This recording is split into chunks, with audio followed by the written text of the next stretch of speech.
केशव गोसाई मान कृष्ण गोष्ठांदोलन प्रणिपात अहित कृपा प्रार्थना करी समस्त आचार्य वर्य गुरुवर्ग गुरु परंपरा गौड़ीय सरस्वती भक्त बंधु चरण षष्ठांदोलन प्रणिपात अहित कृपा प्रार्थना करी संपुष्ट वैष्णव वृंद मातृमंडली भगवत कथा रस सिद्ध भक्त जन बंधु समस्त चरण षष्ठांदोलन प्रणिपात अहित कृपा प्रार्थना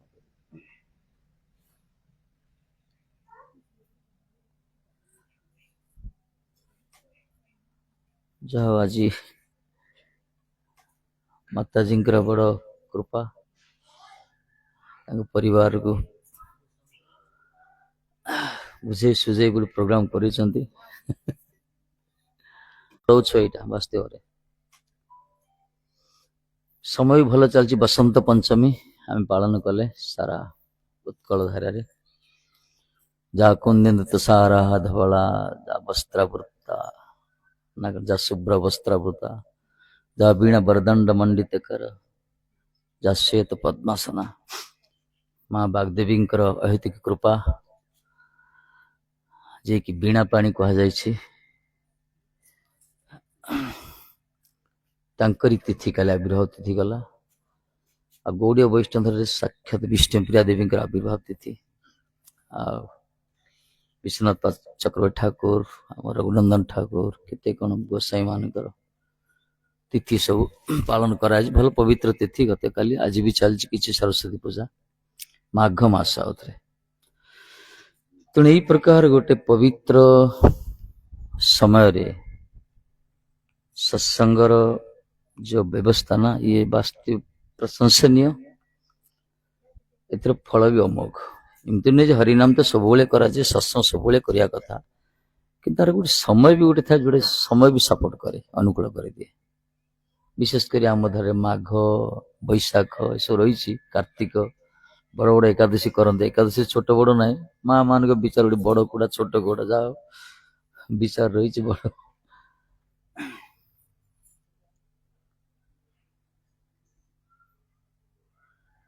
देखो सत्संग आम जो करुचे ना सत्संग उद्देश्य हूँ कौन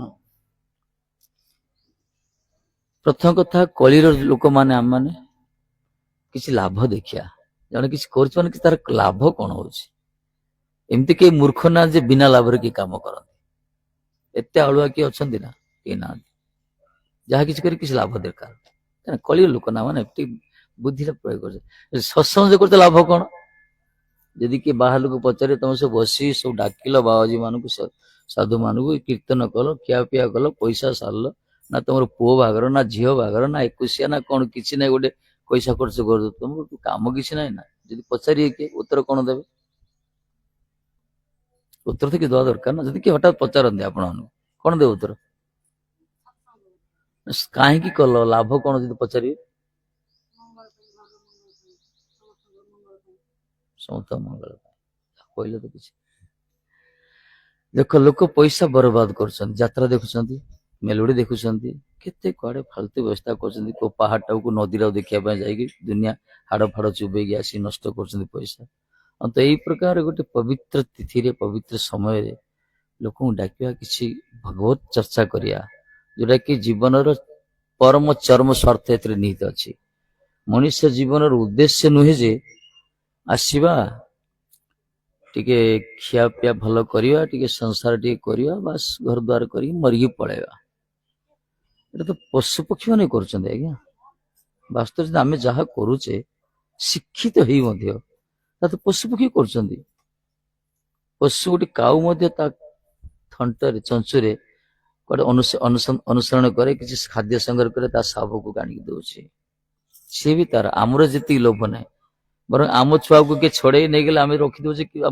खोजा नहीं पर खोजा कि गाई पाखर बाछुटी पड़े से तार पघा दौड़ी छिंडे पूरा दौड़ी आसे पागल हो गोटे मुहूर्त न देखले दाला लागू तेना बात्सल्य प्रीति पाखर से ही करे तार तो लाभटा कौन भर आम भितर तेणु जो इंद्रिय सुखर व्यवस्था रही भगवान सब प्राणी की तेणु मनुष्यर गोटे मनुष्यत्व जो अच्छे विवेक गोटे किसी भल अलग कम कर अलग कम करने विवेक रूपटा से रूपटा मिसे बुद्धि से बुद्धि मिसे समस्त भेराइटी सब 4 लाख प्रकार ତେଣୁ ସମସ୍ତ ମଣିଷ ଜନ୍ମଟା ମିଳୁଛି ଆମକୁ 80 ଲକ୍ଷ ଜନି ପରେ ମିଳୁଛି ପୁରାଣ ଅନୁସାରେ। ସାଇନ୍ସ ତ କହୁଛି ପ୍ରଥମେ ଜେଲି ହେଲା, ଏକକୋଷୀ ପ୍ରାଣୀ ହେଲା, ତାପରେ ଧୀରେ ଧୀରେ ସବୁ ତିଆରି ହେଲା, ବହୁକୋଷୀ ପ୍ରାଣୀ ହେଇଗଲା ନା କଣ? ଭୁଲ କଥା। ସେ ଇତିହାସ ଗୁଡେ ଆମକୁ ଭୋକ ବନଉଛନ୍ତି, ସତ କଥା।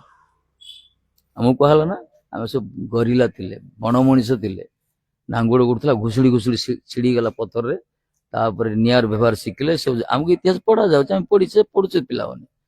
ଯଦି ବିଚାର କରେ ଆମ ପୂର୍ବପୁରୁଷ କଣ ମାଙ୍କଡ ଥିଲେ? ନା, ମାଙ୍କଡ ନଥିଲେ। ସେ ଡାରୁଇନ ମହାମୂର୍ଖ, ମା ସବୁବେଳେ ଗାଳି କରନ୍ତି। ସିଏ ନିଜେ ମାଙ୍କଡ ମୁହାଁ ଥିଲା, ତାକୁ ସବୁ ମଙ୍କି ମଙ୍କି ଡାକୁଥିଲେ, ତା ସ୍କୁଲରେ କ୍ଲାସମେଟ ତାକୁ ମଙ୍କି ମଙ୍କି ଡାକୁଥିଲେ। ତେଣୁ ସେ କହିଲା ମତେ ମାଙ୍କଡ ମାଙ୍କଡ କହୁଛ, ସାରା ସଭ୍ୟତାର ମାଙ୍କଡ କରିଦିଏ। ସେଥିରେ ସେ ଗୋଟେ ସନ୍ଦର୍ଭ ଲେଖିଲା ସେ ମାଙ୍କଡ ହୋଇ ମଣିଷ ତିଆରି ହେଇଛି। ସାରା ବିଶ୍ୱ ପଡିଲା ବର୍ତ୍ତମାନ। ଗୋଟେ ଲୋକ ତାକୁ ମାଙ୍କଡ ମୁହାଁ ଥିଲା, ସେ ସମସ୍ତେ ମାଙ୍କଡ କରେଇଦେଲା। ଆମେ ସେଟା ପଢୁଛେ। ଏଇ ହଉଛି ଆମର ଫିଲୋସଫି। କିନ୍ତୁ ଶେଷ ସୃଷ୍ଟି ହଉଛି ମଣିଷଟା, ତାପରେ ସେ ଆଉ କିଛି ସୃଷ୍ଟି କରିନାହାନ୍ତି। ମଣିଷ ସେଥିରେ ବିବେକ ଦେଇଛନ୍ତି, ତାପରେ ସେ ଉର୍ଦ୍ଧ୍ୱ ଷ୍ଟେଜ ଯାଇପାରେ, କିନ୍ତୁ ସୃଷ୍ଟି ତାର ଲାଷ୍ଟ ସୃଷ୍ଟି ମଣିଷ। ଯେଉଁମାନେ ମଣିଷ ଜନ୍ମ ଲାଭ କରି ଏତେ ବଡ ଗୋଟେ ଦୁର୍ଲଭ ଶରୀର ଲାଭ କରି ତାଙ୍କର ଦୁର୍ଲଭତା ବୁଝି ପାରନ୍ତିନି, ତାଙ୍କର ବିଶେଷତ୍ୱ ଉପରେ ଗୋଡ ଟେକି ପରିଷ୍କାର କରିଦେଇ ପଳେଇବ। ଝିଟିପିଟି ଆସି ଠାକୁରଙ୍କ ଉପରେ ପୁରା ମଳ ଟଏଲେଟ ବାଥରୁମ କରିଦେଇ ପଳେଇବ। ତାର ସେ ଜ୍ଞାନ ନାହିଁ, ତାଙ୍କ ପାଇଁ ବି କିଛି ଭୁଲ ନାହିଁ, ଦଣ୍ଡ ବି ନାହିଁ, କାରଣ ତାଙ୍କର ବିବେକ ନାହିଁ। ଆମମାନଙ୍କ ପାଇଁ ବିବେକ, ଆମକୁ ବିବେକ ଦିଆଯାଇଛି। ଆମେ ଆମର କର୍ତ୍ତବ୍ୟ କର୍ମ କରିବା, ଚାକିରି ଶୁଣିତେ ଇତିହାସରେ ବହୁତ ବୀର ଆସିଛନ୍ତି, ବହୁତ ଅନେକ ସବୁ ରଥୀ ମହାରଥୀ ଅଧିରଥୀ କେଡେ କେଡେ ବିଶ୍ୱ ବିଜୟ ମାନେ ସବୁ ଆସିଛନ୍ତି, ଉତ୍ପଟାଙ୍ଗ କର୍ମ କରନ୍ତି, ତାପରେ ମରିଯାଆନ୍ତି। ଛତ୍ର ସମ୍ରାଟ ଯାକ ସବୁ ଆସିଥିଲେ, କେତେ କଣ କରୁଛନ୍ତି, ସବୁ ମରିଗଲେ ସବୁ। କିନ୍ତୁ ତାଙ୍କର ରେସ୍ ଶେଷ ଜୀବନଟା ଦେଖି କିଏ ବିଷ ଖାଇକି ମଲା, କିଏ ଫାୟାରିଂ କରି ମଲା, କିଏ କଣ କଣ ଲୁଚିଲେ ସବୁ। ସାରା ବିଶ୍ୱକୁ କଣ୍ଟ୍ରୋଲ କରୁଥିଲେ, କାହିଁକିନା ତାଙ୍କ ଜୀବନଟା ସେମିତି ତିଆରି ହେଇଥିଲା। ମଣିଷ ତାଙ୍କୁ ଭଗବାନ ବୁଦ୍ଧି ଦେଇଥିଲେ, ବଡ ଦୁର୍ଭାଗ୍ୟ ସେମାନେ ବାସ୍ତବରେ। ଏଇଥିପାଇଁ ଆମର ଦେଖନ୍ତୁ ଗୁରୁକୁଳ ସଭ୍ୟତା ଥିଲା ଗୋଟେ। ପୂର୍ବେ ଆମକୁ ଗୁରୁକୁଳରେ ଶିଖା ଯାଉଥିଲା। ଗୁରୁକୁଳରେ କଣ କରାଯାଉଥିଲା? ସମସ୍ତେ ପାତ୍ରଙ୍କର ବିଚାର ନଥିଲା, କି ଧନୀ କି ଗରିବ, କି ରଜା ପୁଅ କି ମୂଲିଆ ପୁଅ, ସମସ୍ତେ ସେଠି ପାଠ ପଢୁଥିଲେ। ସେଠି ବିଭେଦତା କିଛି ନଥିଲା। ସମସ୍ତଙ୍କୁ ନୈତିକ ଶିକ୍ଷା ଉପରେ ଦିଆଯାଉଥିଲା, ଆଧ୍ୟାତ୍ମ ଶିକ୍ଷା ଉପରେ ଦିଆଯାଉଥିଲା। ତାପରେ ବାହ୍ୟ ଜ୍ଞାନ ବି ଗୋଟେ ସେ ଅଧ୍ୟୟନ କରି ଆସିଲା ପରେ ସମାଜ ଗୋଟେ ସୁସ୍ଥ ମଣିଷ ହେଇପାରିବ, ଆଉ ପରିବାର ସମାଜର ଦାୟିତ୍ୱ ନେଇପାରିବ। ଗୁରୁଜନ ମାନଙ୍କ ପ୍ରତି ତାର ଯୋଉ ବିଚାର ରହିଛି, ସେ ଶିକ୍ଷା ଦିଆଯାଉଥିଲା। ହଉନି ଶୁଭୁନି କି? ମୋର ଏଇଟା କମ, କଣ କରିବା? ଶ୍ରୀ ରାଧେ ଶ୍ରୀ ରାଧେ।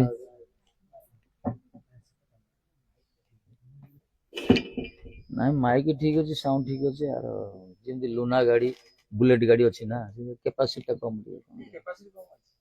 ଆରେ ଜାଣିଛନ୍ତି ପ୍ରଭୁ। ଶ୍ରୀ ରାଧେ, ଜୟ ଶ୍ରୀ ରାଧେ। ଏଇଟା ଭଲ ଅଛି, ଶ୍ରୀ ରାଧେ। କଣ ରିପେୟାର କରାଗଲା, ଗ୍ୟାରେଜ ଗଲା ଗାଡି।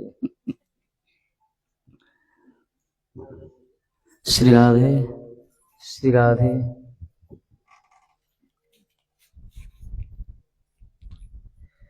ସେଥିପାଇଁ ଆମେ ସମସ୍ତେ ବଡ ହେବା ପାଇଁ ଚେଷ୍ଟା କରୁଛେ, କିନ୍ତୁ ଶାସ୍ତ୍ର କହିଛନ୍ତି ବଡ ହବାଟା ସହଜ ହେଇଯାଏ, ଭଲ ହବା ପାଇଁ ଚେଷ୍ଟା କରୁଛେ, କରିବା ଦରକାର। ଭଲ ହବା କେମିତି? ବଡ ହେବା ପାଇଁ ବହୁତ ମାର୍ଗ ଅଛି। ବର୍ତ୍ତମାନ ସମାଜରେ ରାତାରାତି ବଡ ହେଇଯିବ, ବର୍ତ୍ତମାନ ସାର୍ ବଡ ମାନେ କାହାକୁ?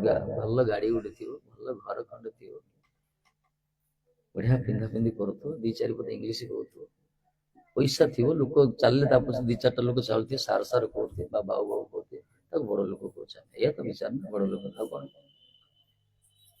କିନ୍ତୁ ଭଲ ଲୋକ ଏସବୁ ଦେଖାଯାଏ, ଏସବୁରୁ ଭଲ ଲୋକ ନିର୍ଣ୍ଣୟ କରାଯାଏ। ଭଲ ଲୋକ ଧୋତିଡ଼ି ପିନ୍ଧିଥାଉ ପଛେ, ଗାମୁଛା ପିନ୍ଧିଥାଉ ପଛେ, ଘରେ ଚାଷ ବି କରୁଥାଉ, କାମ କରୁଥାଉ, ସେ ଯଦି ଭଲ, କମ ଲୋକ ଚିହ୍ନନ୍ତି, କିନ୍ତୁ ମୃତ୍ୟୁ ପରେ ତାକୁ ସମସ୍ତେ ମନେ ରଖନ୍ତି ଭଲ ଲୋକଟାକୁ। ବଡ ଲୋକ ଆଉ ମଲା ପରେ କିଏ ମନେ ରଖନ୍ତି? ଦେଖୁନ ସବୁ ମୂର୍ତ୍ତି ଫୂର୍ତ୍ତି କରୁଥିବେ, ବର୍ଷକୁ ଥରେ ତାଙ୍କର ଜୟନ୍ତୀ ଆସିଲେ ତାଙ୍କୁ ସଫା କରାଉଥିବ, ସ୍ନାନ କରାଉଥିବ, ନହେଲେ ବର୍ଷ ସାରା ତା ଉପରେ ପାରା କାଉ ସବୁ ଝାଡ଼ ମଳମୂତ୍ର ତ୍ୟାଗ କରିଦିଏ। ମୂର୍ତ୍ତି ବଡ ଲୋକ ସବୁ ମୂର୍ତ୍ତି ସବୁ ରଖା ହଉଛି, ସମସ୍ତଙ୍କୁ ନୁହେଁ, କେତେ ଜଣଙ୍କର ପ୍ରାୟ। ତେଣୁ ଭଲ ଲୋକ ସମସ୍ତେ ମନେ ରଖନ୍ତି। ଭଲର ଅର୍ଥ କଣ? ଯିଏକି ଧର୍ମଭାବପନ୍ନ, ସେମାନେ ଭିତରେ ଏସବୁ ଦୈବୀ ସମ୍ପଦ ଗୁଣ ଆସିଯିବ। ତ ଶିକ୍ଷା ଯାଏନି, ସ୍ୱାଭାବିକ ଆସିବ। ଗୁରୁକୁଳରେ ସେ ଶିକ୍ଷା ଦିଆହେଉଥିଲା। ବର୍ତ୍ତମାନ ଆମର ଯୋଉ ଶିକ୍ଷା ପଦ୍ଧତି, ବର୍ତ୍ତମାନ ଶିକ୍ଷାର ଉଦ୍ଦେଶ୍ୟ କଣ? ଅର୍ଥ ପ୍ରାପ୍ତି ନା ସାହାଯ୍ୟ କରିବା ପାଇଁ। ସମାଜ ଏମିତି ହେଇଗଲା। ତାର କାରଣ କଣ? ଆମ ପରିବେଶ, ଆମର ଶିକ୍ଷା, ଆମର ସଂଘ, ଆମର ଖାଦ୍ୟ ସବୁ ଯାକ ପ୍ରଭାବ ପଡୁଛି ତା ଉପରେ ଗୋଟେ ଗୋଟେ। କିନ୍ତୁ ପୂର୍ବେ ଏ ନଥିଲା।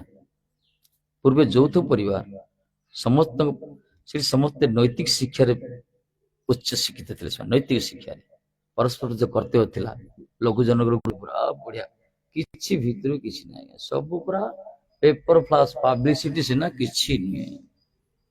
ସବୁ ବର୍ତ୍ତମାନ ସେମିତି ହେଇଗଲାଣି। ତାର କାରଣ ନିଜର ହିଁ ଭୁଲ ହେଇଲା। ସେଥିପାଇଁ କିଛି କିଛି ଧର୍ମାତ୍ମା ରହିଛନ୍ତି, କିଛି କିଛି ସତ୍ ବ୍ୟକ୍ତି ରହିଛନ୍ତି, ଯୋଉମାନେ ଦିଗ୍ଦର୍ଶନ ଦଉଛନ୍ତି। ଆଉ ଉତ୍କଳ ଚଳନ୍ତି ଜଗନ୍ନାଥ ଅଛନ୍ତି, ସେଇଠି ଆମେ ପ୍ରାଦୁର୍ଭୂତ ଜନ୍ମ ହେଇଛେ, ଗୋଟେ ସୌଭାଗ୍ୟର କଥା। ତେଣୁ ଆମର ନସ୍ ନସ୍ରେ ରୋମ ରୋମର ଆଧ୍ୟାତ୍ମିକତା ରହିଛି। ଏଟା ବଡ ସଂସ୍କାର ମାନଙ୍କର, କିନ୍ତୁ ତାର ଫାଇଦା ଉଠେଇବା ଦରକାର। ଥରେ ମଣିଷ ଜନ୍ମ ହରେଇ ଦବା, ଆଉ ଥରେ ଯେ ମଣିଷ ଜନ୍ମ ମିଳିବ ସେମିତି କୌଣସି ନିର୍ଦ୍ଦିଷ୍ଟ ନାହିଁ, ସେମିତି କିଛି ନିର୍ଦ୍ଦିଷ୍ଟ ନୁହେଁ। ତେଣୁ ଯୋଉ ସୁଯୋଗ ମିଳିଛି ତାକୁ ବ୍ୟବହାର କରିବା ଦରକାର। ମଣିଷ ଜନ୍ମର ସୁଯୋଗ, ବିବେକ ଗୋଟେ ଅଛି, ବୁଦ୍ଧି ଗୋଟେ ଅଛି, ଆମେ ଦେଖିପାରୁଛୁ। ତାଙ୍କୁ କେହି ନ ପଚାରିଲେ ମଧ୍ୟ ସେମାନେ ବଡ ସ୍ୱସ୍ତି ଅନୁଭବ କରନ୍ତି, ଶାନ୍ତି ଅନୁଭବ କରନ୍ତି। ବର୍ତ୍ତମାନ ହଜାର କୋଳାହଳ ଭିତରେ ରହିବା, ବା ଏକା ରହିଲେ ମଧ୍ୟ ଟେନସନ, କୋଳାହଳ ଗଲେ ବି ଟେନସନ, ସବୁବେଳେ ଦୁନିଆ ଚିତ୍ତ ବିଚଳିତ। ସଂସାର ଏମିତି ହେଇଗଲାଣି। ଏକା ବି ରହିପାରିବେନି, ଅକେଲାପନ ଯାଉ କୁହାଗଲା, ସିଏ ବି ବଡ ଟେନସନ। ବାହାରକୁ ଗଲେ ଅନ୍ୟ ସହିତ ମିଶି ପାରିନି, ସେମାନଙ୍କୁ ଭଲ ବି ଲାଗେନି। ଏଇ ପ୍ରକାର ଗୋଟେ ଦୟନୀୟ ଅବସ୍ଥାରେ ସମସ୍ତଙ୍କ ଜୀବନ କିଛି ନା କିଛି ସବୁ ରହୁଛି, ସବୁ ଅଶାନ୍ତି ଭିତରେ। ତାର କାରଣ ହଉଛି ଆମର ଆଧ୍ୟାତ୍ମିକତା ନଷ୍ଟ ହେଇଯାଇଛି, ଯୋଉ ଆନନ୍ଦ ଅନ୍ତର୍ମୁଖୀ ହେଇପାରୁନି। ତାର କାରଣ ସତ୍ସଙ୍ଗରୁ ବଞ୍ଚିତ, ସତ୍ ଶ୍ରଦ୍ଧାରୁ ବଞ୍ଚିତ, ସତ୍ ପରିବେଶରୁ ଆମେ ବଞ୍ଚିତ ହେଇଯାଇଛେ। ସବୁବେଳେ ଆମେ ଅସତ୍ କାର୍ଯ୍ୟ, ଅସତ୍ କର୍ମ, ଅସତ୍ ଲୋକ ସହିତ ମିଶୁଛେ, ଅସତ୍ କଥା ହିଁ ହଉଛି, ଅସତ୍ ଖାଦ୍ୟ ହିଁ ଖାଉଛେ। ତାର ତ ପ୍ରଭାବ ପଡିବ ନା, ନିଶ୍ଚିତ ରୂପେ ପଡିବ। ସିକନ୍ଦର ଆଲାମ ଥିଲେ, କେତେ କେତେ ସବୁ ଥିଲେ, ବଡ ବଡ ରଥୀ ଅଛନ୍ତି, ସାରା ବିଶ୍ୱକୁ ଜୟ କରିଛନ୍ତି, ଗଲାବେଳେ ଖାଲି ହାତରେ ପଳେଇଛନ୍ତି, କିଛି ରଖିନାହାନ୍ତି, କିଛି ମନେ ରଖୁନି। ମୋର ମନେ ଅଛି ପିଲାବେଳେ, ଏପଟେ ଅଛି କି ନା ମୁଁ ସିଷ୍ଟମ ଜାଣିନି, ଯୋଉଠି ଲୋକ ମରିଗଲା ପରେ ତାକୁ ଶ୍ମଶାନକୁ ନିଆଯାଏ, କୋକେରେ କାନ୍ଧ କରି ନିଅନ୍ତି ନା, ସେଠି ପଇସା ଭିଞ୍ଚନ୍ତି ନା, ଏପଟେ ଅଛି ନା। ପିଲାବେଳେ ଖୁସି ଲାଗୁଥିଲା ସେ ପଇସା ଗୋଟିବା ପାଇଁ, କିଏ ମଲା ଜିଲା ଚିନ୍ତା ନାହିଁ। ଛୋଟ ଛୁଆ ହେଇଥିଲା ଆମେ, ପଇସା ପଡି ତ ଅଛି, ପଇସା ଟିକେ ଗୋଟିଆ ଯାଏ, କଣ କିଣା ଚକୋଲେଟ ଖାଇବା, ଟପି ଖାଇବା, ଏ ଉଦ୍ଦେଶ୍ୟ ଦାଉଥିବାର। ପଇସା ଟା କାହିଁକି ଭିଞ୍ଚା ଜାଣନ୍ତି? ମଢ ପଛରେ ପଇସା କାହିଁକି ଭିଞ୍ଚାଯାଏ କୁହନ୍ତୁ? ଆପଣ ତ ବୟସ୍କ ଲୋକ। ଗୋଟେ ଲୋକ ମରିଗଲା ପରେ ସେ ପଇସା ଫୋପଡା ଯାଏ, ତାର କାରଣ କଣ? କଣ ବୁଝିବା ଲଗଉନାହାନ୍ତି? କିଛି ଗୋଟେ ସିଷ୍ଟମ ଯୋଉ ଅଛି, ଅନ୍ଧବିଶ୍ୱାସ ନୁହେଁ, କୁସଂସ୍କାର ନୁହେଁ, ଆମର ପୂର୍ବଶ୍ରୀମାନେ ଯୋଉ କରିଛନ୍ତି ପ୍ରଥା, ଏତେ କାରଣ ରହିଛି ସବୁ। ପଇସା ଭିଞ୍ଚା ହେଲା, ସେ ଯାହା କରିଥିଲା ସବୁ ତା ପଛରେ ରହିଗଲା। ସେ ଲୋକଟା ଯାହା କରିଥିଲା, ସେ ଧନ ସେ ଯାହା କରିଥିଲା ଛାଡିକି ସବୁ ଗଲା, ତା ପଛରେ, ସାମ୍ନାରେ ପଛରେ ଫୋପଡା ଯାଏ। ତାର ତ ଆମକୁ ଶିକ୍ଷା ଦିଆଯାଉଛି, ଦେଖ ଲୋକଟା ମରିଗଲା, ସବୁ ଛାଡି ଦେଇ ପଳେଇଲା। ବିଚାର କରିବା ଦରକାର। ଶେଷ ସିନ୍ ହଉଛି ଶ୍ମଶାନ ପଦା, ଦିନେ ସେଠିକି ଯିବାକୁ ପଡିବ। ଦ୍ୱିତୀୟ କଥା ହଉଛି ସବୁ ଛାଡିକି ଯିବାକୁ ପଡିବ, ପକ୍କା, ଏ ଧ୍ରୁବ ସତ୍ୟ। ଦିନେ ମଶାନୀ ପଦାକୁ ଯିବା ପକ୍କା, ଆଉ ସବୁ ଛାଡିକି ଯିବା, ଏ ବିଷୟ। ଜିହ୍ୱା ବଶବର୍ତ୍ତୀ, ଜିହ୍ୱାରେ ବଶବର୍ତ୍ତ ଏଇ ଜିହ୍ୱା ଦ୍ୱାରା ଆମେ ଭଗବାନଙ୍କୁ ବଶୀଭୂତ କରିବା। କାହିଁକି ନା ଭଗବାନଙ୍କ ନାମକୁ ଉଚ୍ଚାରଣ କରୁଛୁ ମାନେ ଭଗବାନ ବଶୀଭୂତ ହଉଛନ୍ତି। ଯେମିତି ହଜାର ଲୋକ ବସିଥିବେ, ଜଣଙ୍କ ନାଁ ଧରି ଡାକିବା, ଏ ଗୋପାଳ ବେଲେ ଗୋପାଳ ନାମ ଧରି ଲୋକଟା ଛିଡା ହବ। ହଁ, ସ୍କୁଲରେ ପାଠ ପଢୁଥିଲେ, ନାଁ ଡାକିଲା ଆମେ ୟେସ୍ ସାର୍ ୟେସ୍ ମ୍ୟାମ୍ କରୁଥିଲେ, ହାତ ଡାକୁଥିଲେ, ନାଁ ଡକା ହଉଥିଲା। ସେଇ ପ୍ରକାର ଭଗବାନଙ୍କୁ ଡାକୁଛୁ ମାନେ ଭଗବାନ ଶୁଣୁଛନ୍ତି। ସେ ପଥର ନୁହନ୍ତି, ସେ ହେ ଗୋପୀନାଥ ମାନେ ଶୁଣୁଛନ୍ତି ନା, ଗୋପୀନାଥ।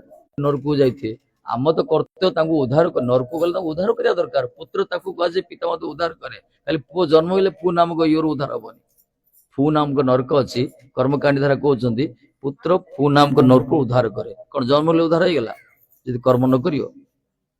ଆମେ ଯାଉଛେ ଆମର ଆସକ୍ତି ଥାଉଛି ପରିବାର ପ୍ରତି, ସେଠି ଯାଇ ମିଳାମିଶା କରୁଛେ ସେଇ ପ୍ରକାର ବୁଝୁଛନ୍ତି। କହିଲେ ବୈଷ୍ଣବ ନା ମଧ୍ୟ ନର୍କରେ ପଡିଥିବା ପିତାମାତା ମଧ୍ୟ ହାତ ଉତ୍ତୋଳନ କରି ସ୍ୱର୍ଗରେ ଯାଇ ନୃତ୍ୟ କରିବେ, କହିବେ ଯାଅ ମୋ ଘରେ ଗୋଟେ ପୁଅ ଜନ୍ମ ହେଲା ଯିଏ ଭଗବାନଙ୍କ ଭକ୍ତ ହେଇଗଲା।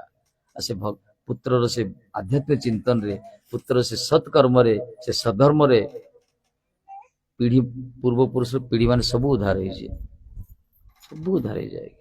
ନିୟମ ଏଇଟା, କିନ୍ତୁ ଆମେ କରିପାରୁନୁ। ଅସୁବିଧା ହେଲା ସେୟା, ଆମେ ସେ ଶିକ୍ଷା ଦିଆଯାଏନି। କିନ୍ତୁ ଯୋଉ ଦିନଠୁ ଜାଣିଲେ କରିବା ଦରକାର।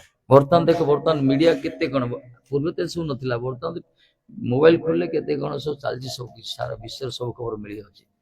ତେଣୁ ଆଧ୍ୟାତ୍ମିକ କରିବା ଏସବୁ ଚିନ୍ତନର ଅଭାବ ହେଇଗଲାଣି, ଚିନ୍ତନର ଅଭାବ ହେଇଗଲାଣି ବାସ୍ତବରେ। ସେ ପ୍ରକାର ଆମର ସଂସ୍କାରର ବି ଅଭାବ ସେଥିପାଇଁ। କିନ୍ତୁ ଯୋଉମାନେ ଦେଖନ୍ତୁ ତିଆରି ହେଇଥିବେ, ଜନ୍ମରୁ ତିଆରି କରାହେଇଥିବ, ଭଲ ବହି ପଢୁଥିବ, ଉତ୍ତମ ବହି ମାନେ ସେ ଆଲତୁ ଫାଲତୁ ବହି ନାହିଁ, ମହାପୁରୁଷ ମାନଙ୍କର ଜୀବନୀ, ଯୋଉମାନେ ଗାମୁଛା ପିନ୍ଧିଥାନ୍ତୁ, କଥା ନ କହି ପାରୁଥାନ୍ତୁ, ଶବ୍ଦ ବି ତାଙ୍କର ଗାଉଁଲି ଶବ୍ଦ ଥାଉ, ଯେ ତାଙ୍କର ବିଚାର, ତାଙ୍କର ଭାବନା ଯଦି ଶୁଦ୍ଧ ଅଛି, ଉତ୍ତମ ଅଛି, ତାଙ୍କ ପାଖରେ ବସି ଦି ଚାରି ପଦ ଶୁଣିବାକୁ ଜୀବନରେ କଲ୍ୟାଣ ହବ। ଆମ ବିଚାର ସେଇଆ ନାହିଁ। ଆମେ ଦେଖୁଛେ କିଏ ଭଲ ସୁଟ ବୁଟ ପିନ୍ଧୁଛି, କିଏ କାର ଓହ୍ଲଉଛି, କିଏ ହ୍ୱାଇଟ ପାଳନ କରିଥିବା ବାପା, ଜନ୍ମ କରିଥିବା ମାଠୁ ବଦଳ ଜଗତରେ କିଏ ଅଛନ୍ତି ଜେଣ୍ଟଲମ୍ୟାନ, କିଏ ନାହାନ୍ତି। କିନ୍ତୁ ଆମେ ସେୟା ବିଚାର ନଉନେ, ଅସୁବିଧା ହଉଛି ଆମର ଏଠି। କାହିଁକି ନା ଆମକୁ ସେ ଶିକ୍ଷା ଦିଆଯାଇଛି, ଗଡବଡିଆ ହେଇଛୁ, ଆମକୁ ସେ ଶିକ୍ଷା ଦିଆଯାଉଛି, ପିଲାରୁ ଶିକ୍ଷା ଦିଆଯାଉଛି। ଆମେ ଭାବୁଛେ ବଡ ଲୋକ ମାନେ ସେମାନେ ବଡ ଲୋକ, ଭଲ ଲୋକ ସେମାନେ, ଆମ ବାପା ନିରକ୍ଷର, କିଛି ଜାଣିନାହାନ୍ତି, କିଛି କରୁନାହାନ୍ତି। ସେଇଠି ଆରମ୍ଭ ହେଲା ଆମର ଅପରାଧ, ସେଇଠି ଆମ ଆରମ୍ଭ ହେଲା ପତନର କାଉଣ୍ଟଡାଉନ ଯାଉ ହେଲା, ସେଇଠୁ ଆରମ୍ଭ ହେଇଛି। ସେ ଶିକ୍ଷା ଆମକୁ କହୁନାହାନ୍ତି। ଯାହାଙ୍କ ମାଧ୍ୟମରେ ଆମେ ଆସିଲେ ତାଙ୍କୁ ତ ଗୁରୁତ୍ୱ ଦେବା ଦରକାର ନା। ଠିକ ଅଛି, ତାଙ୍କେ କଥା କହିପାର, ନିଜର ବିବେକ ଉପରେ କିଛି ପ୍ରଭାବ ପଡେନି, ଆତ୍ମକଲ୍ୟାଣ ହୁଏନି, ଆନନ୍ଦ ହୁଏନି। ତେଣୁ ଏ ପ୍ରକାର ବିଚାର କରିବା ଦରକାର, ଉତ୍ତମ ଲୋକ ସହିତ ମିଶିବା ଦରକାର, ଭଲ ଭଲ ସ୍ୱାଧ୍ୟାୟ କରିବା ଦରକାର। ଯାହା ବି ଖାଇବ ଟିକେ ଭଲ ଖାଦ୍ୟ ଖାଇବ, ଭଲ ଖାଦ୍ୟ ନାହିଁ ଯେ ହାଡ଼ ଗୋଡ଼ କଥା କୁହାଯାଏ, ଭଗବାନଙ୍କୁ ଅର୍ପଣ କରି ଖାଇବ, ଯାହା ଭୁଲ ତ ନଷ୍ଟ ହେଇଯିବ ସେଥିରେ। ଭଗବାନଙ୍କୁ ଅର୍ପଣ କରି ଯାହା ବି ଖାଆନ୍ତୁ, ସେଥିରେ ପାପ ନଷ୍ଟ ହେଇଯିବ ଗୀତାର ବାଣୀ ଅନୁସାରେ। ନହେଲେ ଯୋଉମାନେ ଭଗବାନଙ୍କୁ ଅର୍ପଣ ନ କରି ଖାଉଛନ୍ତି, ସେମାନେ ପାପ ହିଁ ଖାଉଛନ୍ତି। ଗୀତା ସିଧା କହିଛନ୍ତି। କାହିଁକିନା ଗୋଟେ ଆମେ ଧାନ ବି ଖାଉଛେ, ପାପର ମାନେ ନୁହେଁ ଯେ ଖାଲି କୁକୁଡ଼ା ମାରିକି ଖାଇବା, ନା ନାଇଁ। ଧାନ ଅମଳ ହଉଛି, ଆମେ ତ ଦେଖୁଛେ ବର୍ତ୍ତମାନ ଧାନ ଅମଳ ଚାଷ କଲାବେଳକୁ ପକଉଛି, ସେଠି ପୁରା ସାର ପଡୁଛି ସେଥିରେ, ସେ ଚାଷ ପିମ୍ପୁଡି ଜନ୍ଦା ସବୁ ମରିଏ ଯାହାକି। ତାପରେ ଧାନ ବୀଜ ବପନ କରାହଉଛି, ସେଥିରେ ମଧ୍ୟ ସାର କସ୍ମେଟିକ ବ୍ୟବହାର କରାହଉଛି, ପେଷ୍ଟିସାଇଡ ବ୍ୟବହାର କରାହଉଛି। ମାନେ ସେ ଧାନ ପ୍ରଡକ୍ସନ ହେଲା ପର୍ଯ୍ୟନ୍ତ ପାପ, ମିଲିଂ ହେଲା ପର୍ଯ୍ୟନ୍ତ ସବୁ ଯାକ କେତେ ପ୍ରକାର ଜୀବଜନ୍ତୁ, ଭୂତାଣୁ ଜୀବାଣୁ ମରା ହଉଛି, ଲକ୍ଷ ଲକ୍ଷ, ତାର ହିସାବ କିଛି ନାହିଁ। ତାକୁ ରୋଷେଇ କରୁଛେ ଗ୍ୟାସରେ, ଚୁଲିରେ, ସେଥିରେ ମଧ୍ୟ ମଶା ମାଛି ସବୁ ମରିକି ମରୁଛନ୍ତି ସବୁ। ଅନ୍ନ ମୁଠେ ଖାଇବା ଦ୍ୱାରା ସେଥିରେ ଗୋଟେ ମୁଠେ ପାପ ବି ଖାଉଛେ ଆମେ। ତେଣୁକରି ଭଗବତ ଗୀତାରେ ଭଗବାନ କହିଲେ, ଜୀବ ତ ଅନ୍ନଗତ ପ୍ରାଣ, ଆଉ ତ ଅନ୍ନ ଖାଇବା ଦରକାର। ତେଣୁ ଏ ଯେ ସବୁ ଯୋଉ ପାପ ହଉଛି, ସେ ପାପର ଦୂରୀଭୂକରଣ କରିବେ, ସେ ଗୋଟେ ରାସ୍ତା ଦେଖିଲେ କରିବେନି। ସେଥିପାଇଁ କୁହାଯାଇଛି ଭଗବାନଙ୍କୁ ଅର୍ପଣ କରି ଖାଅ। କିନ୍ତୁ ଅସୁବିଧା ହଉଛି, ଆମେ ଭଗବାନଙ୍କୁ ଅର୍ପଣ କରିବାକୁ ଗଲେ ଭଗବାନଙ୍କ ପସନ୍ଦ ଖାଦ୍ୟ ଦେବାକୁ ପଡିବ। ଆମର ପସନ୍ଦ ଖାଦ୍ୟ ତାଙ୍କୁ ଦେଇପାରିବନି, ଆମେ ଯାହା ଭଲ ଲାଗୁଛି ସେଟା ଦେଇପାରିବନି ନା। ଆମର ତ ଝିଅ ସବୁବେଳେ କଣ କଣ ଖାଇବାକୁ ଇଚ୍ଛା କରିବ, ସେଟା ତ ଭଗବାନ ଖାଇବେନି। ସିଏ ଗୋଟେ ମୋ ବିବେକ ବାଧା ଦବ, ଆରେ ଠାକୁରଙ୍କୁ ଇଆଡେ ଦବା ନା, ଗୋଟେ ପାପ ହେଇଯିବ। ଏଇଠି ମାଡ ଖାଉଛି ଆମ ମାନଙ୍କର, ବୁଝିଲେ। ତାପରେ ସେଥିପାଇଁ ଆମର ଝିଅ ଲାଳସା କିଛି ରହିଛି, ଜାଣିଲେ ମଧ୍ୟ ପଛଘୁଞ୍ଚା ଦେଇ ଦଉଛେ। ମଲା ବେଳେ କଣ କରିବା, ଆମର ପୁଅ ଝିଅ ନାତି ନାତୁଣୀ, ବାପା ତ ମରି ଯାଉଛନ୍ତି, ମା ମରି ଯାଉଛନ୍ତି, ଟିକେ ତୁଳସୀ ପାଣି ଟିକେ ଦେଇଦେ, ଗଙ୍ଗା ପାଣି ଟିକେ ଦେଇଦେ, କଣ କରିବା। ଏଇ ପ୍ରକାର ବ୍ୟବସ୍ଥା ଚାଲିଛି ଆମର। ଖାଲି ମୁର୍ଦାଟାକୁ ସଜା ଯାଉଛି ଆଜ୍ଞା, ବଞ୍ଚିତ ତ କରିବା ଦରକାର। ବୁଦ୍ଧିମାନ ତାକୁ କହିଲା, ବେଳ ଥାଉ ଥାଉ ବାନ୍ଧରେ କୁମର, ନହେଲେ ବାଛି ନେବ କଞ୍ଚା, ରଖେଇ ପାଚଲା, ଏ ବଡ ଦାରୁଣ ଜମ କହିଛନ୍ତି ଟୀକା ଗୋବିନ୍ଦ ଚନ୍ଦ୍ର। ସେଥିପାଇଁ କଳିଯୁଗ ନାମ କେବଳ, କଳିଯୁଗ ଧର୍ମ କେବଳ ନାମ ଆଧାର, ସୁମରି ସୁମରି ନର ଉତରନ୍ତି ପାରା କଲେ, ମାନେ ସ୍ମରଣ କରି କରି ଜୀବ ଉଦ୍ଧାର ହେଇଯିବ, ଖାଲି ଭଗବାନଙ୍କୁ ଡାକି ଡାକି। ଆଉ ଭଗବାନଙ୍କ ନାମ ଉଚ୍ଚାରଣ କଲେ କୌଣସି ନିୟମ ନାହିଁ। ଠାକୁରଙ୍କୁ ପୂଜା କଲେ ନିୟମ ଅଛି, ବୁଢା ହାତ ଧୁଅ, ଶୌଚ ହୁଅ, ପବିତ୍ରତା ହୁଅ, ବଢିଆ ତାକୁ ସୁନ୍ଦର ସୁନ୍ଦର ବସ୍ତୁ ଖାଇବାକୁ ଦିଅ, ପରିଷ୍କାର ଦରକାର, ସବୁ ନିୟମ ଅଛି। କିନ୍ତୁ ଭଗବାନଙ୍କୁ ଡାକିବା ପାଇଁ କିଛି ନିୟମ ନାହିଁ, ଯେକୌଣସି ଅବସ୍ଥାରେ ଆମେ ଡାକି ପାରିବା।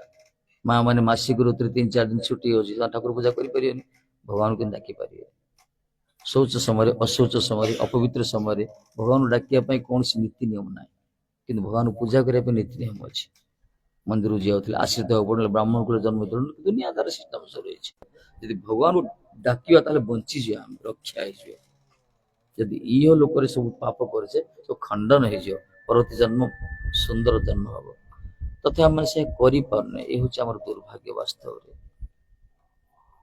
कहले नरक तथापि नरक जाती तथा से नरक को जाऊँच कलि जुग विश्वास मिले कृष्ण तर्के बहुत लोग कहला आम प्रथम विश्वास ना किसी की पूजा भी करे ड्यूटी कर देखुना सरस्वती पूजा है पूर्वे सरस्वती पूजा आम जानी स्कूल कॉलेज होता ना कौन भाई सब बापा धीरे धीरे सब भक्तिटा बेले बेले कलिर प्रभाव आज्ञा कलिर प्रभाव ए खाली समत ना धर्मात्मा मैंने देखा बड़ बड़ धर्मात्मा से प्रकार सब धीरे धीरे सब प्रचार लोक संकट ये दरकार देखुना सजत प्रमाण लोक तद अनुवर्तते बड़ बड़ लोक माने संस्थार मुख्य संगठन मुख्य राष्ट्र मुख्य परिवार मुख्य एमाने जहाँ आचरण करती गुरुजन माने अनुगामी माने से पालन करती समाज धर्म रखे तुम जो प्रकार आचरण कर लोक कौन पालन करेंगे विविध बर्तमान जो मीडिया भाई द्वारा कौन आम एकत्व नष्ट होपटे हिंदू सम्मेलन डाकरा दो चलती सब सारा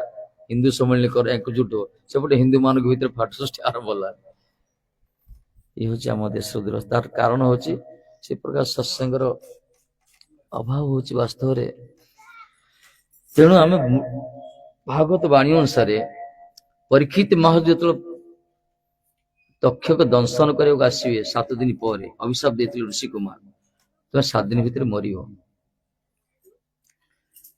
परीक्षित माँ जाइए पारिधि करने शिकार करने किंतु तृषार्थ हेले से जलर संधान मिललानी शेष से अनुसंधान कर पहुंचले गोटे जंगल भीतर गोटे आश्रम अच्छी आश्रम गोटे ऋषि बसिक तपस्या ध्यान करते ये घोड़े बसिक चित्कार कले जल जल पानी पानी सी तो शुणुना तन्मय भगत चिंतन से अच्छे महात्मा ये कि देख कि प्रकार क्रोध भीतर प्रवेश कला मन भीतर ये अवश्य शिक्षा मान जगत को आसक्ति क्रोध आसक्ति ही न था भगवान की इच्छा ये तेणु से कौन कले शुणुना रागिकी कौन कले गोटे मृत सर्पटा था सर्पटा को लेकिन बेकर पकईदे समीक ऋषि गलारे चलले राजपुर को चलले राजपुर गले सीना मन भीतर पश्चाताप आसला समय से खाई ना जलपान करना विचर इतस्तत हो निजर पैलेस राजप्रसाद भितर कौन करिए विराट भूल करदे से ना जीवित क्षमा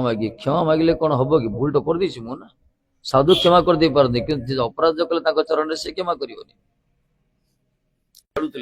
सांगवान सहित सांगवान कहले ए तो बापा को देश राजा पर जाकि बरणमाला मृत सर्पर बरणमाला दी तू ये खेलुच ना सी शुणला से पुत्र किसी बुझिले पवित्र जल को धरले मंत्र पाठ कले अभिमंत्रित कर संकल्प कर से कौन कले अभिशाप देदेले बाणी निष्फल गया से प्रकार बाक्शक्ति साधन थिला जो मैंने एवं जीवन रे जो मैंने साधन कर मिछ कहू थे देखो जो मैंने मिछ कहू थे जो मान बाणी क्या उद्वेग दिए न कथार कई कष्ट पाऊ न बर जो मान कथा शुणे समस्त आनंदित होते आह्लादित होते जो मान कथार अन्य मान जीवन धारण कर शक्ति मिलू ऊर्जा शक्ति प्राप्त हो जो मैंने सब सत्पथर थे से बाणी गोटे ओजन अच्छे जहाँ कहते बर्तमान साधन जो मैंने कर जानी आ जो मैंने सब कंचा मिछ शोला आरंभ कर उठला कंचा मिछ कहते से शालग्राम धरिकी विग्रह को धरिकी बापा माँ को चरण स्पर्श कर कहले किसी से कथार किसी मूल्य ना जो मैंने सब सत कहते क्या कष्ट दौ थे क्या आखिर लुह गड़ू थे बर सब किसी भूल निज कर अन्यर सुख चिंता कर बस ध्यान बस सर्पटा शरीर अच्छी ये छुटिया छुआ तो कहीं कहीं कांदुचंद जो कांदर क्रंदन रोल वृद्धि है बापा समाधि भग्न है सी देखले मृत सर्पटा जिंदा फूल पुष्पमाला को रखी दे से प्रकार विकार ग्रस्त करू जिते गाली करू जिते वर्चना करू सब जाक धूली झाला झाड़ी निजर कर्तव्य कर्म कर कौन एक्शन नौ ना भगवान ऊपर छाड़ी दूसरी और तार मंगल चिंता कर साधु आज्ञा तांको ही महात्मा कहगला से प्रकृत मनुष्य समाज जगत में जीवी हित ना कहीं समाज रही अच्छे आज टिके टे कथार गरम हो सब माने प्रतिद्वंदी मूलक भावना थी मत कहला मोर नष्ट कला मुझे छाड़ी अन्य मान कहुए अलिया सफा करने दरकार नहीं जी पकई को से सफा कर जी को से ही सफा कर कि जोगी आसले कहले ये दीटा कथा काटले कहले जी पकई सफा कर दियो तेणु एमान दायित्व से बुझे एम से प्रशासन धरती ठीक से कहीं जगत चिंता कर आम मान सह्य कर दायित्व रही बुझे ना दायित्व रही गोटे देश निर्भर कर सीट से आम से प्रकार कले हम आमको विचार रही आमर आम जो समाज रोचे जो परिवार रोचे जो समस्त सहित परस्पर ये रखी रहा दरकार तेणु सह्य करिया भी आवश्यक वास्तविक आवश्यकता रही ये कौन कले किछि चिंता कले निर्विकार हो गले पूरा बर सब सह्य कले किछि हेनी घटना घटने निजर तापर पुओ को बुझेले देखो तुम्हें भूल कल तुम्हें चपलता तुम जानी पारलनि कौन करुच जेतेले से राजा से छत्र छत्र आम रही से ठीक कठोर शासन करें जंगल भितर की साधन कर भजन कर ना केते दस्यु तस्कर अच्छा केते हिंस्रिक जंतु अच्छा आम कर सत्य बांग्लादेश देखो देखिए बांग्लादेश तिलक माली नाई कहले चले मार दे जाली दूसरी हिंदू जाक पाकिस्तान देखु भारत तो सब चलती ठीक किछिटा बंची अच्छे भविष्य कौन अच्छे भगवान जानते कि बर्तमान गोटे धर्मर चलती गोटे अवश्य कलिर प्रभाव पड़ुची मना नहीं विभ्राट होची तथापि आमे जेति दिन बंचीचे किसी भल कर्म करिया भल चिंतन रहिबा भल खाद्य खाइबा उत्तम वाणी प्रकाश करिया विशेष कर भगवान को चिंतन करी मरीगला आसवा आदर कष्ट पाइबा आगु आगु जो जन्म जो मैंने होती बेसी कष्ट पाए कलिर प्रभाव जो बढ़ी बढ़ी बढ़ी बढ़ी जीव कलिर प्रभाव सब धीरे धीरे कमी कमी जीव आज्ञा गर्गाचार्य वाणी अनुसार कलिर 10,000 वर्ष भोग पर विग्रह रही विग्रह सब अंतर्धान पत्थरटा खाली विग्रह तो नथिबो गंगा जमुना को आम कह गोटे रेखा बोली कह लोक देखे आमको ए गंगा एडी थिले जमुना एडी थिले एटा वृंदावन नहीं लोक आमको कह पर्वत सब कहे हाँ ये गंगा थिले ये जमुना थिले ओ एमती थिले केमती थिले चित्र कर देखा जाओ डायनासोर केमती थिला ए प्रकार बड़ जंतु गोटे थिला हमको देखा जाउछि तेणु बर्तमान ठीक समय हमर जीवन थाउ तो निज तैयारी हवा दरकार परिवर्तन करिया दरकार कहीं आगामी आउ थे जो जन्म मरिकी जन्म हवा मनीष जन्म हवा तो पशु जन्म तो छाड़ से कि जानला माड़ खाइला कुकुरटा कौन जानछ ना कौन भोक हेले तो किए विभ्राट सृष्टि चलती किछि धार्मिक वातावरण रही आम हिंदुस्तान रे आम सुरक्षित अच्छे किंतु ये भी भविष्य रही आगामी पीढ़ी रे धीरे धीरे आ केते वर्ष पर विशेषकर 100 वर्ष 50 वर्ष कि 200 वर्ष पर धीरे धीरे कमी कमी जीव जो मनुष्य जन्म असुर जाग जन्म सब राक्षस सब मारामारी कटाकटी चली आस चाइना जो अन्य देश जो प्रकार देखुना सारा विश्व जली से देश गोटे यूक्रेन गोटे नष्ट हो गला कई लोक ना ये खाली बम पोज से पहाड़ जंगल कई पुरुष लोक ना रास्तार चलीगले टेकी धरी नहीं होचन सब घरे शुईता जीवन या दरकार मझे मझे पूरा सत्संग करिया दरकार भगवान को कथा शुणिया दरकार शुणिले कल्याण हम विश्वास गोटे आसो जगन्नाथ देखु आम तो जगन्नाथ देश अच्छे ना आमर गौड़ीय धारा महाप्रभुଙ୍କର भक्त थिले पुंडरीक विद्यानिधि बहुत बड़ भक्त से पुरी आसते से रही थे महाप्रभु आउ जड़े भक्त अच्छा गदाधर जी पाखे से रोते कुटियार दिन सांग भाया रही से सब कथबार्ता हमें ये से समय कौन हो जगन्नाथ को माड़ वस्त्र पिंधा जाए मान से मांडुआ वस्त्र जहाँ कहला मिश्रित वस्त्र पिंधा जाए नियम अच्छी जगन्नाथ अणसर घर पड़ती से वस्त्र पिंधा जाए कौन कौन सब व्यवस्था ये देखिले माड़ वस्त्र पिंधा हो तो विद्वान थे ना ये भक्त मन भर सन्देह आसला कहले जगन्नाथ गोटे सब मत पिंधुच ना अरे पवित्र वस्त्र दरकार शुद्ध वस्त्र बंद कर पवित्र वस्त्र पिंधा दरकार मर्म कथा विद्यार्थी कहते गोटे शुण गोटे मर्म कथा ये तो परम ब्रह्म जगन्नाथ विग्रह सर्वथा ये तो परम ब्रह्म विग्रह जगन्नाथ ये सब परम ब्रह्म सी परिधान करें विधि निषेध किसी ना जगन्नाथ परम ब्रह्म से विधि निषेध किसी नहीं से स्वयं से सब किसी सृष्टि करता से जहाँ कले सब किसी पाई परियो किंतु पंडा मान तो पूजारी माने एमान पे तो विधि निषेध अच्छी ना से परम ब्रह्म से जहाँ कले चलला किंतु पुरी रे जो मान सब पंडा माने जगजपति एमान सब गुरु परिधान करछंती एमाने मध्ये कोन निज ब्रह्म ब्रह्म होचन ना कोन एई कथा कहि दिले से परम ब्रह्म जहाँ कले चलिला से विग्रह से किंतु एई मान जे तांकर सेवक पूजारी मान अछंती एमाने मध्ये निज ब्रह्म बोली भाबुचंती बोथे सत्र किंतु आछंती ये स्वप्न देखी ज्वार होचंती प्रभु जय से सरकार साने कथा कोन के पिटले पूरा ये गुटे भाई ए गाल को गुटे भाई से बाल को पिटी पिटी पूरा गाल फुले देले पूरा ए कांदी कांदी के प्रभु कौन मोर अपराध एते मते कहीं दंड दउछन तोर अपराध प्रथम कथा तू मोर मते परम ब्रह्म कहलु मो सेवक निंदा कलु मते कहलु परम ब्रह्म मो सेवक निंदा कलु आ मोर माढ़ुआ वस्त्र को तू निंदा कलु परिधान करथिली मोर एत ओढ़ण यात्रा मोर विधान रही मोर बिना इच्छा के परिधान करेनि तेणु भक्तर निंदा को मुझे सहयोग करें तोर विश्वास ना ये दंड देवा दरकार पिटी पिटी स्तुति कले जगन्नाथ बल चलिए कि हसुंट पागल भाई लोक स्वप्न देखते स्वप्न राजा ही आते स्वप्न बहुत किसी खाया मिले कि मु स्वप्न देखिली देखिली गाल तो फुली तार तो सत्य ये गाल फुली सत्य तेणु प्रभु आपण ये प्रकार भक्त बात्सल्यता मत शोधन करने स्वप्न शासन कले बा बड़ कृपा भगवान मत प्रत्यक्ष आसी दंड दिखती अलग कथा किंतु भक्त प्रति भगवान समति शासन करते नहीं भगवान समति की शोधन कर असुर मान को मार दी सी मारी ना जो भक्त अंतरंगा जो भक्त निकटतर गोटे मनीषटा बसईदे कहले ये साक्षात दावर ब्रह्म शुणी मनीषटा बसईदे से सभा हजार लोक बस कहले ये ही चलती प्रतिमा सी तो दारू होती सी ये कि चलती जगन्नाथ यही प्रकार विद्वान मान कहते से बुझी पाते जीवाई ये कहले कि विश्व मत गाड़ी करिए जगन्नाथ बलदास मत पिटी पिटी शासन कर आलिंगन कले वाह आज मुझे जानी तुम्हें जगन्नाथ बड़ भक्त मान यही प्रकार ठाकुर जी आज्ञा से कृपा करिए से स्वप्न राशि शासन करिए हमको स्वप्न शासन करिए यदि कृपा करिएनि जदि नहंती केते गाली कलन तो भांगी दिल से किसी कहबेनि कलापाड़े आसला लुचि पड़े छाड़ पड़े किसी कहबेनि कृपा जहाँ प्रति थी टिके भूल कले छाड़ शासन कर बापा माँ जो प्रकार पिला भूल कले तो बांधी दशदमा कृष्ण बांधी देले पूरा काम सरला से प्रकार भगवान परम पिता से जब आम प्रति प्रीति अच्छी आमको शासन